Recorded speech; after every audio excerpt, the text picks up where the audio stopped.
Well, red light cameras appear to be making a comeback in St. Louis. Now, you'll recall that previous efforts failed following legal challenges. In tonight's Legal Lens, Fox 2's Jeff Bernthal asks Brown and Crouppen attorney Andrea McNairy why this time around could be different. So, Andrea, we've been here before, right? I mean, what does the law say about the use of red light cameras? So typically in St. Louis, if you're talking about red light cameras, people are talking about the fact they were found unconstitutional. But actually, to clarify that, what the Supreme Court found was that specific uses were unconstitutional.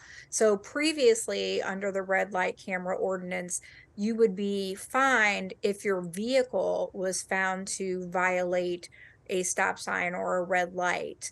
And it didn't matter if you were actually driving at the time, the actual violation was linked to the ownership of the vehicle. So that specific use was previously found unconstitutional. So how does the city, plan to implement this in a legal way then?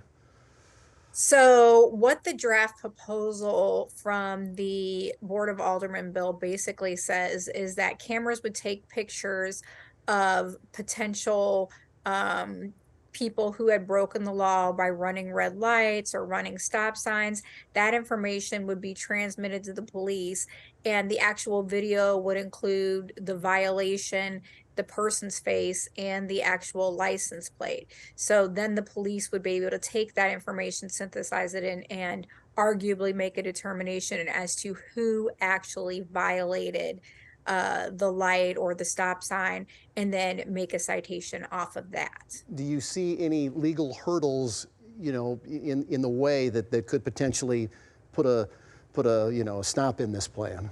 Unfortunately, I think this is going to be a topic of conversation for a long time.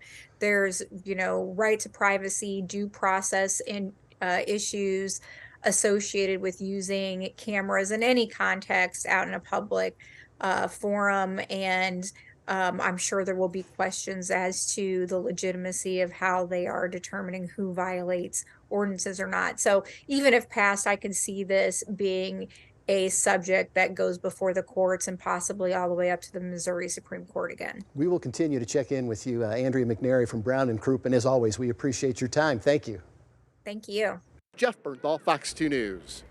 And as always, you can catch the Legal Lens on Fox 2 every Wednesday at 6 p.m.